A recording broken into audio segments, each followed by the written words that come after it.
Ele falou, você vai ficar uns 4 meses dentro da minha casa.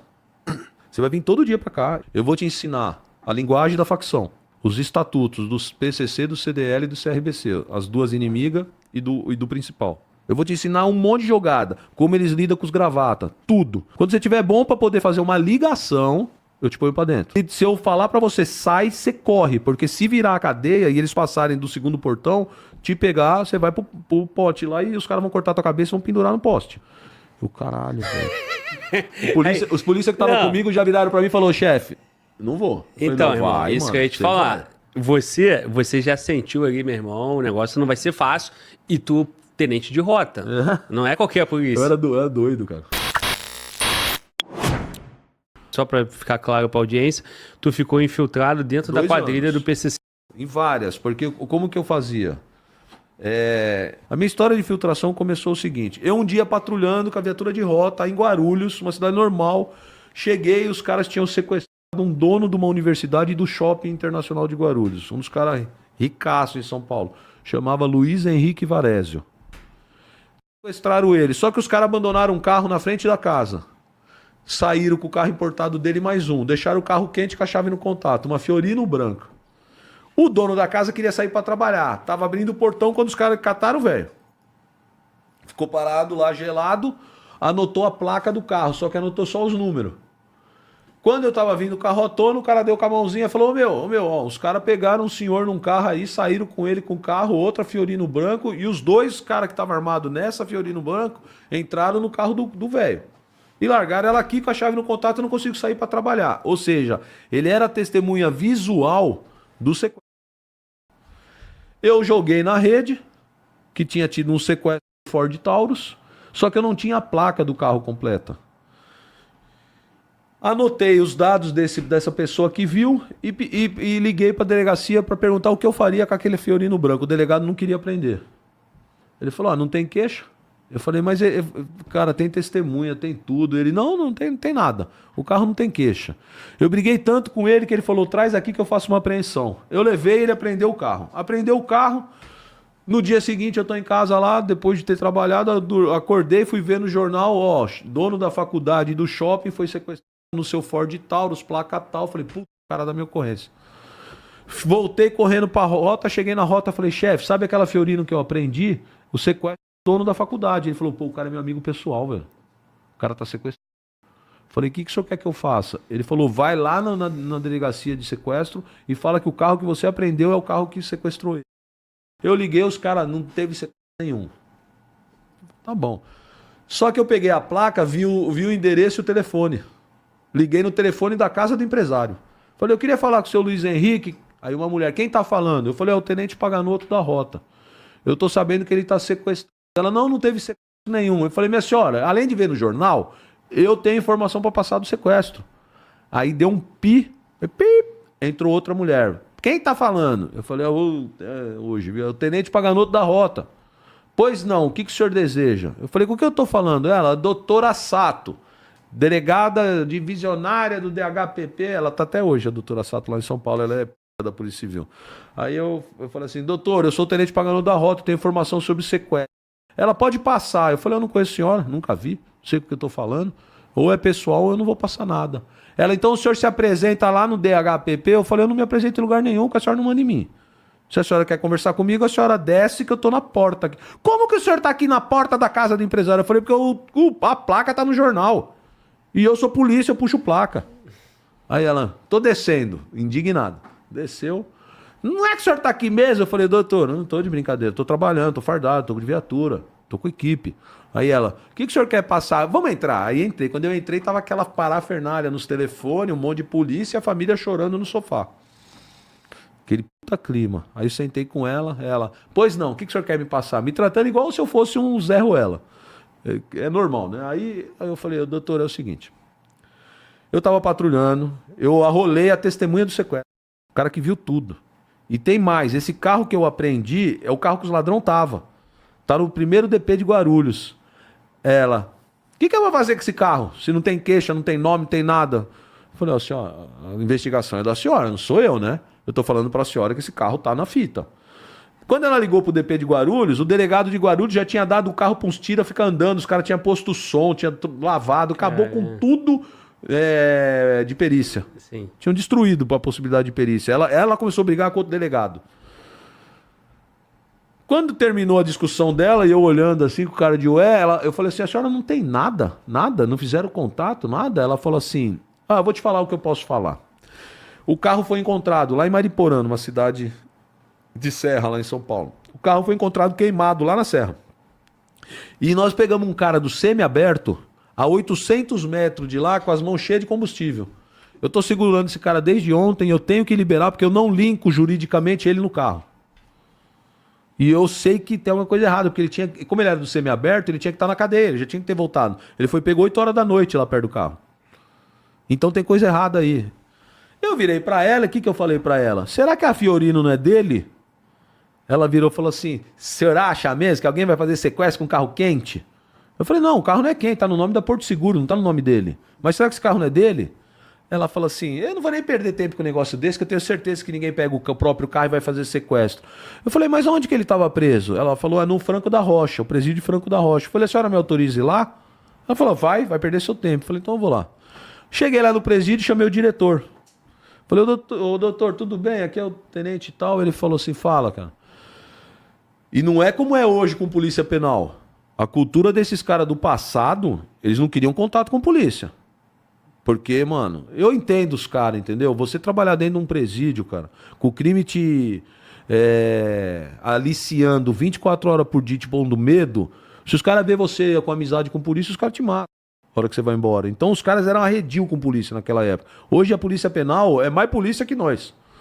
É tudo polícia. E aí, não tinha estrutura, o cara não cara. tinha estrutura, o cara não tinha um porte de arma, o cara não tinha uma arma permanente, não tinha Os um carro. carcereiros, cara, era uma carreira de dar dó, dar dó. Eles eram abandonados por tudo. Se polícia já era um troço que só maluco entrava, carcereiro, você falava, meu, esse cara é doido de querer ser carcereiro, mano. É muito louco a vida desses caras. Dava dó. E aí, meu, o que aconteceu? Eu cheguei pro diretor e falei, ô diretor, preso tem estacionamento aqui? Ele falou, tem, o melhor estacionamento é o deles. Inclusive, eles ficam distribuindo as fitas de assalto que eles fazem aqui, tudo lá nos carros. É foda. Aí, o melhor estacionamento é dele. Aí eu falei, caraca, ele falou assim, então, inclusive nós, funcionários, a gente parar na rua pros presos parar carro no estacionamento. Você acredita, tenente? Eu falei, porra. Eu falei, o senhor tem algum controle? Ele falou, a gente anota o preso, a matrícula e o carro, lá na prancheta. Controle de entrada e saída, né? Falei, o senhor não vai me deixar ver isso aí. Ele falou, a hora que você quiser, vamos lá. Descemos na guarita. Quando nós pegamos a prancheta, olha o ladrão com a mão cheia de combustível, com a Fiorino, que eu aprendi que a testemunha viu ele sequestrando. A hora que eu entreguei pra delegada, cara, a delegada chamou a Rede Globo, chamou tudo, desvendamos o sequestro. Já não soltou o cara, meteu, eu não lembro se foi temporário ou preventiva, já meteu a prisão nele e trabalhou ele deu mais 2. Beleza. E eu voltei pra minha viatura trabalhar patrulhando de rota, zero investigação. Passou uns 4 dias, cara. Me ligou o comandante e falou assim, você vai na rua tal, número tal agora, só que você vai paisano. Eu falei, chefe, o que tá acontecendo? Ele falou, vai lá e não me pergunta. Mas como assim, vou sozinho? Ele falou, vai sozinho, com seu carro. Vai lá. Eu falei, coronel, me explica o que é. Ele falou, não vou explicar, vai lá, porra. Tô mandando, vai lá. Eu falei, puta merda. Aí eu fui. Quando eu cheguei lá, era um restaurante. Um restaurante pequeno, churrascaria.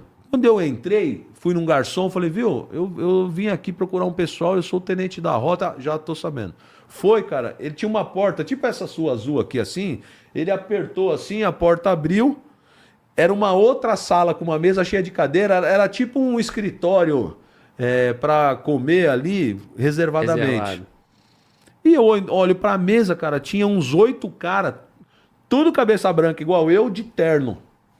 Mano, eu até brinquei num podcast, eu falei que parecia coisa da máfia. Uhum. E o pior que um deles é é o dono da faculdade onde eu fiz direito, é um cara fantástico na área jurídica. Eu encontrei com ele agora, ele tá com mais de 80 anos, e ele começou a rir, ele falou, eu sou um mafioso, né? Eu falei, doutor, excelência, não é bem assim, foi um jeito de falar. Ele deu risada. Ele era amigo pessoal do sequestrado. Aí quando eu entro lá, esses caras tudo antigão de terno e eu de calça jeans e camiseta, cara, novinho. Peguei e sentei na minha cadeira, sem entender nada, cara. Eu sentei e falei, boa noite, boa noite. Só que eu já reconheci o doutor, dono da minha faculdade, doutor Darcy, tá vivo. Aí ele, ô garoto, tudo bem? Você é meu aluno na faculdade e tal. Eu, ô doutor, tudo bem? O que tá acontecendo aqui? Ele falou, não, aqui são todos colegas das duas universidades, são do Tribunal de Justiça e do Ministério Público. Era tudo desembargador e procurador, que davam aula na faculdade. O pessoal quer conversar com você. Eu falei, pois não. Aí um deles virou para mim e falou assim, quanto você quer? Quanto você precisa para soltar o nosso amigo? Aí eu falei assim, não estou entendendo, doutor. Ele falou, quanto você quer de dinheiro para soltar o nosso amigo? Eu falei, ó, a pergunta... Eu não tô falando, não vou falar que tá me ofendendo porque o senhor não me conhece, mas eu não estou entendendo a pergunta.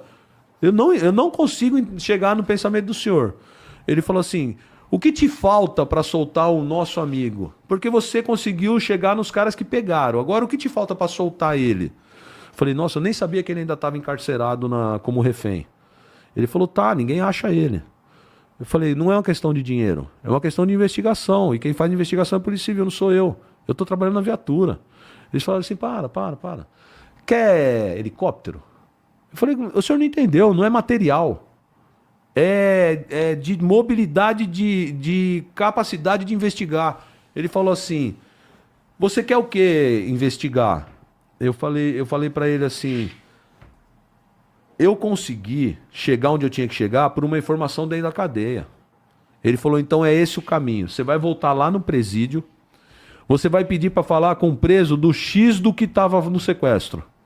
E você vai falar para ele te dizer onde é que está o empresário. Eu falei, o senhor tá doido? Se eu for lá e falar que eu sou tenente da rota, os caras não deixam nem entrar. Ele falou, vai lá, você vai conseguir, vai lá. Falei, como é que eu vou falar pro meu coronel que eu vou... Ele falou, vai lá, pode ir lá. Aí eu peguei, voltei no quartel, o coronel falou, ó, pega uma viatura descaracterizada e vai lá no presídio. Aí eu voltei lá. Voltei lá, virei pro diretor, falei, pô, dá pra você chamar um ladrão aí que tava preso junto com o que tá no sequestro, pra eu ver se ele me ajuda? O cara falou, você é doido, mano? O cara não vai nem trocar ideia com você, você é Loki. Os caras sabem que você é polícia. Eu, não, mas mandaram, eu vou falar. Eles trouxeram um puta de um diabo, velho. Ele sentou na minha frente assim, ó. Eu comecei a falar, perfil, cara, eu vim aqui ver se você pode me ajudar, tal. Você sabe que teve um sequestro no teu raio, tal. Ele falou, ele me xingou de tudo que você puder imaginar, virou pro cara e falou assim, me leva de volta que eu não sou cagueta. E foi embora. Eu voltei e fui falar com os velhos de novo. Quando eu fui falar com os velhos, aí aconteceu um negócio louco na minha vida que mudou a chavinha. Com a cúpula da máfia. Os cara que manda. Aí um virou pra mim e falou assim, ó, a gente já sabia que você não ia conseguir. Só que agora você vai voltar e você vai falar pra ele que o doutor... Eu só tô te contando essa história porque esse homem já faleceu. Ele vai falar assim, ó, você vai falar, vai chamar o mesmo cara e vai falar pra ele que o doutor tal mandou ele te falar onde o empresário tá. Aí eu falei, pô, mas esse doutor eu conheço, ele me dá aula na faculdade, meu. Ele falou, vai lá e fala que esse cara autorizou ele a contar. Meu, aquilo bateu na minha cabeça, eu fiquei atordoado, cara. Falei assim, como que um cara com essa posição na área jurídica, professor de faculdade, tem ascendência num marginal desse jeito? Voltei lá, chamo o cara de novo. O cara já voltou gemado assim, ó. Sentou. Aí eu falei assim, ô meu, é o seguinte, tô de volta. O doutor fulano de tal falou pra você me falar onde tá. Ele respondeu assim pra mim, por que ele não me ligou? Já bateu outra na minha cabeça, tipo assim, esse cara tem telefone, mano? Tu novinho descobrindo a vida, né? Meu irmão, eu não sabia o que acontecia dentro de cadeia. Pra mim, eu matava ali na rua. Dali pra frente, pra mim, já era. De vez em quando eu era no fórum, ia lá tomar uns esculachos de juiz e promotor, ser tratado com cara de nojo, mas acabava ali. Entendeu? Aí, cara, ele falou, por que ele não me ligou? Eu virei pra ele e falei assim, eu não vim aqui com essa informação, eu só vim com a que eu te dei, que é perguntar onde o cara tá e que ele falou pra você falar. Ele parou, ele falou assim pra mim, mano, eu vou te falar onde tá. Se eu depois souber que ele não mandou isso aí, que você tá que nem vocês falam, de caô, você vai ver o que vai acontecer com você. O ladrão falou pra mim. Eu falei, não, pode falar. Ele falou. Ele falou assim, então você procura perto do carro que o corpo tá lá. Eu, que corpo? Aí ele, o empresário tá morto, mano. Já era, tá morto. Cara, aquilo bateu em mim também, porque eu falei assim, ó, eu vou libertar um milionário do sequestro, vou ganhar bolsa para terminar minha faculdade. E eu pagava com 1/3 do meu salário. Esse cara vai me chamar para fazer a segurança dele. Vai ser o... Sabe aquele cara rico que você vai conhecer e vai mudar a sua vida, que você era um pobre fudido? Falei, ele tá morto? Ele falou, tá morto, meu. Falei, nossa, cara, eu saí de lá atordoado. Fui lá no meu comandante e falei, chefe, o empresário tá morto. O meu comandante era amigo pessoal dele. Ele falou, não, não pode ser, cara. Não vem com essa notícia. Você achou o corpo? Eu falei, não. Ele falou, então nem fala isso, cara. Enquanto você não vê o corpo, não fala que ele tá morto. Eu não tenho coragem de ligar pra família dele e falar isso, não. O que você vai fazer? Eu falei, não, me falaram para procurar perto do carro. Ele falou, então monta um pelotão de rota e vai lá. Quando nós chegamos, achamos o corpo lá. Tava de bruço com 14 tiros. Cara. Aí vem a delegada com mais uns delegados que hoje estão tudo no topo aí lá em São Paulo. E Rede Globo, achamos o corpo e não sei o quê. E eu ficava tudo sem aparecer. Só que isso eu fazia relatório. Como eu fiz relatório, isso subiu. E eu recebi um elogio da corregedoria por causa dessa ocorrência. Vou te chegar na infiltração para você entender, para você entender que não é mentira. Voltei para o meu serviço normal. O que isso demonstrou para a PM em 1998? Deve ter sido por aí. Que o crime lá fora estava completamente ligado a dentro da cadeia. Tinha conexão direta de execução, de ordem, de tudo. E que toda a formação estava dentro. Tava. Que assim, a cabeça do crime estava dentro da cadeia, não estava fora. Que as coisas estavam sendo manipuladas de dentro de um X. A Secretaria de Segurança de São Paulo, a Polícia Civil, a Polícia Militar achava que preso tá morto. Tá inoperante. PCC, essa conversinha bonita aí que conta em filminho, caramba, quadro, depois eu vou te falar a minha opinião disso porque eu fiquei lá dentro, né? E aí, o que aconteceu, cara?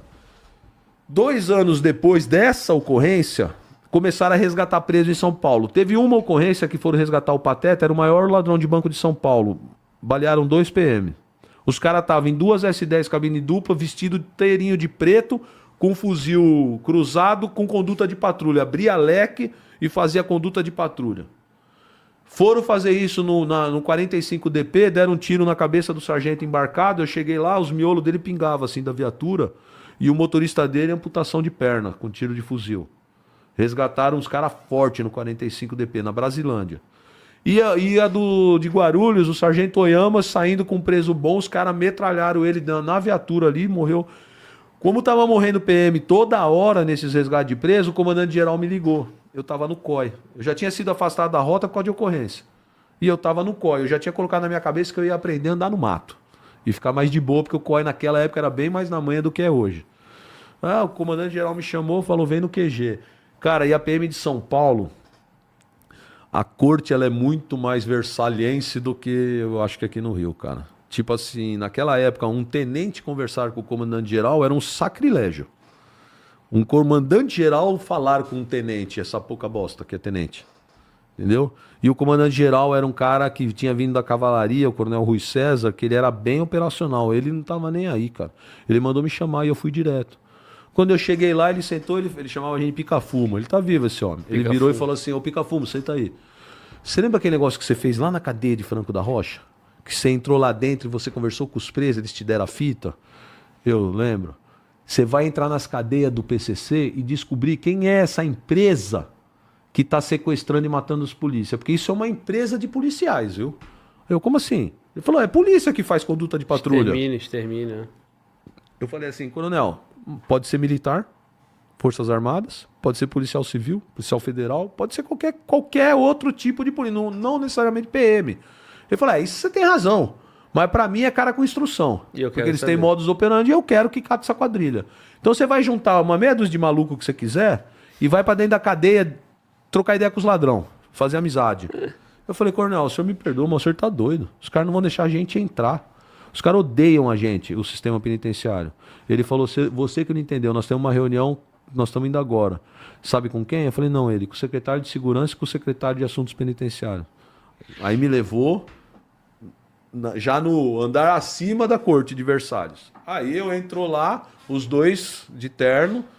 Eu era um moleque, cara. Sentei lá, fala pra ele, excelência. Aí os secretários, não, você vai ter carta branca nos presídios. Você não fala que é polícia que vai te complicar. Você fala que você trabalha na secretaria. Você vai abrir o preso que você quiser, vai vir trocar ideia com você, tenta cooptar, oferece algum benefício, não oferece diminuição de pena que o juiz não vai concordar. Oferece algum benefício por coisa boa. Se você chegar na missão que você precisa, beleza. Eu falei, mas como é que eu vou fazer isso? Falou, do jeito que você fez em Franco da Rocha. Vai e faz amizade. Eu falei, tá bom. Eles não sabiam que tu tinha uma senha, né? Que era o nome do doutor lá, né? É. Aí o que aconteceu? Eu nunca pensei no que você falou agora. Mas o que aconteceu? Eu saí com essa missão. Primeiro problema gravíssimo que eu fiz. Eu tinha que escolher 7 caras para trabalhar comigo. Desses 7, a Polícia Militar tem um negócio, cara, que é assim, ó. É a minha viatura, o meu motorista, o meu auxiliar, o meu parceiro, aquele polícia que eu amo de coração. E, cara, eu tenho meus irmãos, mas eu não sou, assim, egoísta quando eu tenho uma missão. Eu tinha uma missão de entrar dentro de cadeia e fazer amizade com vagabundo. Eu ia pegar um polícia que era padrãozinho militar. O cara só faltava fazer continência pro ladrão. Eu pensei na minha cabeça, os caras mais maloqueiros que eu tinha na rota, que tinha ocorrência de morte comigo, que eu sabia como ele agia em termos de troca de tiro, que ele fosse ligeiro. E escolhi os nomes. Esses caras estavam normalmente com outros oficiais. Quando eu dava o nome desses caras pra vir pro meu grupo, cara, se eu tivesse pego a mulher desses caras, eu não tinha tido tanta guerra. Teve cara que chegou e falou assim, ó. Depois ele virou alto comando da instituição. Ele virava e falava assim: você vai pegar o meu Steve? Esquece não, viu? Hoje você tá com o comandante geral, amanhã eu tô lá. E chamava o polícia quando eu não tava perto e falava assim, ligava, eu na viatura, o polícia sentado atrás de mim, ó. O cara ligava pra ele e falava assim, viu, irmão? Vai dormir no ouvido, na conversa desse tenente aí, que nunca mais você volta pra rota. Você nunca mais vai pisar na rota. Cara, eu arrumei uns inimigos mortal dentro da polícia só por ter montado esse grupo. Fora o resto todo com inveja que batia nas minhas costas e falava assim, vai? A hora que você tiver preso, esse comandante geral aí não vai te ajudar não, viu, meu? Você vai se fuder. Tá querendo dar uma de gostoso fazer loucura? Você vai se fuder. Isso eu ouvi de milhares lá. Milhares de comandantes. Você sabe que você vai se fuder, né? É a vibração dos caras. Tudo isso porque você deu resultado e estava em evidência. Eu ainda nem tinha dado resultado. Eu tinha dado uma ocorrência. A parte da infiltração ainda não tinha começado. Sim, não, mas esse resultado aí... ele foi expressivo, mas foi uma ocorrência. Os caras estavam com raiva de eu ter um comandante geral me bancando para uma missão. Por isso que eu tô te falando da importância desses cabeças estarem junto com a tropa. Isso é um recado, cara, que não tem preço dentro do sistema, entendeu? Aí, mano, montei o 7, chegamos no presídio. Presídio de Avaré. RDD. Você manja, né? RDD, você conhece bem. Conheço. Aí, eu não sabia o que era RDD. Cheguei lá, eu virei pro diretor, chamei o diretor, ele chama Tomazella. Ele acompanha até em podcast, apareceu depois de anos na minha vida, falou, ó, tô vivo, viu? Tô aqui, o que você tá falando, tô acompanhando. O Tomazella, eu bati lá no presídio gigantesco, falei, viu, eu sou da Secretaria de Assuntos Penitenciários. Ele falou, não te conheço? O cara tinha 20 e poucos anos de SAP. Falou, não te conheço? Falei, então, é que eu sou novo, eu sou da SAP lá, tô com o doutor Nagashi, era o secretário da época. Ele falou que eu tenho que vir aqui pinçar preso para me ajudar a invadir a facção. Cara, você tá comendo merda, velho? Você é bobo? Você tá louco? Você não fica meia hora aí dentro, mano. Você é polícia. Aí eu, não, cara, vou abrir o jogo pra você, cara. Eu sou polícia, eles são polícia. Ele olhou pros caras, os caras tinham cara de polícia. Falou, a gente é polícia, só que nós estamos com essa missão, mano. Ele falou assim, então vou fazer o seguinte, você vai fazer um curso de PCC. Eu, como assim? Ele falou, você vai ficar uns 4 meses dentro da minha casa. Você vai vir todo dia pra cá, e é longe, mano, dá umas 3 horas de São Paulo. Você vai vir todo dia pra cá e você vai ficar o dia inteiro na minha casa. E eu vou ficar com você. Eu vou te ensinar a linguagem da facção, os estatutos dos PCC, do CDL e do CRBC, as duas inimigas e do principal. Vou te ensinar o que está escrito nas pipas, o xadrez diário. Eu vou te ensinar um monte de jogada, como eles lidam com os gravatas, tudo. Quando você tiver bom para poder fazer uma ligação, eu te ponho para dentro. E você vai entrar do primeiro portão, você vai pro parlatório, você não vai passar o segundo portão. No parlatório, a gente bota os caras para ficar trocando ideia com você e eu vou estar junto. Se eu falar pra você, sai, você corre. Porque se virar a cadeia e eles passarem do segundo portão, te pegar, você vai pro pote lá e os caras vão cortar tua cabeça e vão pendurar no poste. O caralho, velho. Os polícia que estavam comigo já viraram pra mim e falaram, chefe, não vou. Eu Então, falei, não, irmão, vai, isso mano, que eu ia te você falar. vai. Você já sentiu ali, meu irmão, o negócio não vai ser fácil. E tu, tenente de rota. Não é qualquer polícia. Eu era doido, cara. Porra. Sabe qual foi o pior, cara? Não foi nem fazer a cabeça deles pra entrar, que até os caras que estavam comigo eram tudo maluco. Foi o dia que o secretário ligou e falou que não era pra deixar a gente entrar armado. Por causa do juiz da execução. Ele falou, ó, meu, só tem um problema, armado vocês não vão entrar. Sabe como que a gente fazia? Hoje eu posso falar, né? Uma pistola ficava no notebook. E o notebook, o diretor entrava com ele. Foi o único acordo que a gente conseguiu fazer pra entrar uma arma. Não passava no raio-x. Não tinha como, a gente tinha que passar pelo raio-x. E outra, Não, o notebook passava com o diretor. o diretor entrava como se fosse dele. Sim. E o resto dos funcionários não podia saber que a gente estava fazendo essa missão ali. Sim. Porque eles iam entregar a gente um ou outro. Não é todo mundo que é decente. Não, exatamente. Naquela estrutura ali, tem um monte de comprometido. E né? olha a inteligência desse diretor, porque eu não era inteligente nesse nível. O diretor virou para mim e falou assim, ó, agora que você tá bom, depois de 4 meses estudando a facção, agora que você tá bom, eu vou te apresentar um ladrão que é faccionado, mas ele tá decretado. Por quê? Ele matou um cara no presídio acho que de Araras, sem autorização dos Torres. Os Torres decretaram ele. Ele tomou um pau, conseguiram retirar quando estavam pra matar. Ele tá com fratura de fêmur, fratura no braço e traumatismo craniano. Só que ele tá no seguro. Esse cara, ele tá com tanto ódio da facção, que mesmo faccionado, ele vai te ajudar. Então ele trouxe um que tava no seguro, irmão, batizado, faccionado, mas com ódio no coração. Aí ele sentou. Quando ele sentou, virei pra ele, esse cara é o Chacal. Eu virei pra ele e falei, o Chacal, é o seguinte, mano. Eu preciso descobrir quem é os caras que tá resgatando os irmãos da facção. Você precisa me colocar em contato com essa quadrilha na rua e falar que eu sou da sua quadrilha. Aí ele demorou. Eu falei, o que você quer? Ele falou, quero ir pra Birigui. Eu falei, mas o que você tem em Birigui? Ele falou, minha família. Minha família não aguenta mais vir pra cá, eu quero ir pra lá. Se você me levar pra Birigui, eu te coloco no ninho dessa tropa aí. Eu falei, caralho, velho. Aí começa, mas tava né? fácil demais, não? Logo no início? Não é que tá fácil demais a conversa. Na prática vira um problema. Isso, exatamente. Por que vira um problema? Você quer ver? Primeiro problema é jurídico. O que eu fiz? Eu precisava de um telefone dentro da cadeia. Pode telefone dentro da cadeia? Não. Então o juiz tinha que autorizar. Depende, né? Ei, pra você não pode, né? Foi muito engraçado. Mas naquela estrutura ali todo mundo tinha. Eu O que vou o cara falou pra tu? É. O que o cara falou? Por que ele não me ligou? Então, e eu vou te contar um negócio que você não vai acreditar. Eu voltei pro quartel, cheguei no centro de inteligência, e virei pro cara e falei assim, comandante, eu preciso de um telefone, fogo à vontade. Porque o cara vai falar 10 horas enquanto eu tô dentro do presídio todos os dias. Vou ligar pra todo lugar. O cara assim, ó, o cara tinha ódio de eu estar fazendo esse serviço porque eu não era cursado de inteligência.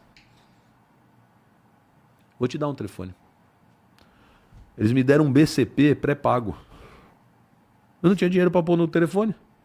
Eu fui lá pro presídio, o preso conversou 20 minutos, acabou o crédito. O preso começou a rir da minha cara, falou, irmão, vocês estão tão pior que Olha nós, só, hein, mano. A geração Z que tá assistindo a gente não sabe o que é isso não, de acabar o crédito. É. Porque hoje o cara paga 40 conto, 50 conto numa conta e fala à vontade, né? É. Mas naquela época tu botava 20 conto, acabava assim, porra. E o que era mais vergonhoso para nós? Os ladrões tinham um esquema que eles iam fazendo golpe e pegando os seus créditos e transferindo para um telefone deles. Você pegava um que eles chamavam de bodinho, radinho, bodinho. Você pegava um bodinho do crime, você falava no Japão 1000 horas sem parar, tinha crédito infinito. Sim. Então, a hora que acabou o crédito, o ladrão virou para mim e falou assim, porra, alemão, você tá mais quebrado que nós, mano. Se o chefe aí falar que eu posso pegar um bodinho que tá lá dentro, mano, você fala com o meu que é livre, fogo à vontade. É. O diretor falou, você tá com um bodinho aí dentro? Na minha frente, ele falou, não, senhor, não falei nada. Aí eu, calma, senão vai dar merda aqui. Deixa que eu vou tentar o telefone. Os caras me deram uma viatura do serviço de inteligência pra operar, que tinha uma placa de metal escrito Polícia Militar na coluna. Como é que eu ia entrar na comunidade falando que eu era ladrão com uma escrito Polícia Militar na coluna? E eu voltava, falava com esses coronéis, falava assim, comando, eu preciso de um telefone com crédito. O cara, se vira. O outro da viatura é o que eu tenho. Os caras que remavam contra. Entendeu? E aí, meu... Eu cheguei a fazer... Qual era o problema desse telefone? Esse telefone, como é que eu junto no inquérito depois? Sem autorização judicial. E aí, sabe o que eu fazia? Eu colocava um microfone com durex, punha um toca-fita pequenininho assim, ó, e eu ficava tentando escrever. Enquanto eu falava com o ladrão, algumas coisas, eu tenho isso na minha casa até hoje. Eu tentava escrever palavras-chave, apelido, bairro e missão. E gravar. Porque depois eu chegava em casa, depois de 10 horas no telefone, eu tentava ouvir aquilo e manter aquilo na minha cabeça. Porque o ladrão, cara, ele tá 10 anos preso. O dia que o diretor falou que ele autorizou, ele tirou de dentro da roupa assim, começou a tirar uns papelzinhos e foi desenrolando. Cara, cada papelzinho daquele tinha 20 nomes de ladrão com telefone. E tudo os vulgos na facção, né? Porque na facção você não é Glauber. Você é irmão Cavanhaque, irmão alemão, irmão maconheiro, cabelo vermelho, irmão não sei o quê. E esse é um dos problemas da falha da facção. Porque você te batisma num apelido, num vulgo. Quantos irmãos alemão tem na facção que tem 120 mil bandidos? É um monte. Então, uma das primeiras coisas que eu aprendi foi isso. O cara falou assim, ó, você vai ser o irmão branco, o irmão alemão, o irmão X. Mas por que isso aí? Porque tem um monte. Eles não vão conseguir saber que irmão alemão é você. Qual alemão que é? E eu vou dar padrinho seu de batismo falecido. Eu te passo a caminhada dele no sistema, ele puxou na P3 de tal, na não sei o que, esse cara é o seu irmão. E o seu batismo foi assim, assim, tal dia, em tal cadeia. O diretor construiu um personagem para cada um de nós.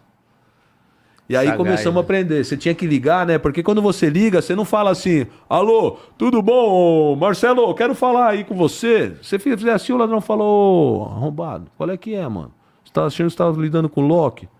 Qual que é a tua? Aí, comédia, desliga na sua cara. Então você ligava, você falava, aí, salve, o outro lá, salve.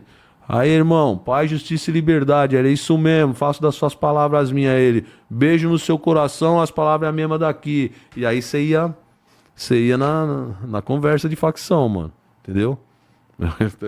É foda. E tudo isso aí, você... Quantos meses já nessa altura do campeonato? Então, esses 4 meses que eu fiquei na casa dele, aí depois nós começamos a conversar. Isso. Depois de 1 mês conversando lá dentro com o Chacal, e a gente não estava ainda chegando, porque era a época das centrais telefônicas da facção, né? E qual era esse Chacal aí? Esse Chacal, ele era latrocida. Mas ele já... E ele morreu numa operação minha. Eu te conto depois como ele morreu. Nós matamos 5 caras dentro de uma igreja, ele estava infiltrado e ele acabou morrendo. Quem matou ele foi o policial do territorial, que foi um vacilo do caramba. E aí... E Chacal tem um monte também, porque tem outros caras com o mesmo... O nome dele era Fernando Henrique Batista. Sim. O Chacal. Até eu fui acusado de eu ter queimado arquivo com a morte dele. É uma mentira, porque ele estava me dando um esquema de corrupção de dentro de um presídio em São Paulo, que eu ia dar um estouro, que eu ia aprender um diretor e uns caras forte. Ele não poderia ter morrido nessa operação. Foi uma perda para nós em termos de infiltração. Mas a mídia pega qualquer coisa e tenta te destruir pra você parar, porque aquilo chocou São Paulo. Os caras, tem cara infiltrado na facção e tá matando, entendeu? E tem um cara de mídia lá em São Paulo que ele é batizado. Ele só faz matéria de PCC e ele é batizado. Então ele defende ao máximo a facção e ele arrebenta os polícias sem parar. Na imprensa? Mas esse aí você não vai chegar... Não é público, né? Não. E aí, cara, uma das centrais telefônicas da época que eu tava... Era dentro da Câmara Municipal, a central. Num gabinete de vereador da época. Então, essa estrutura se mantém como, cara? Mas até hoje, cara, você tem dúvida que a facção tem gente em todos os ramos de governo? Não tem. Tem, cara, tem. E pior, vai blindando cada vez mais, né?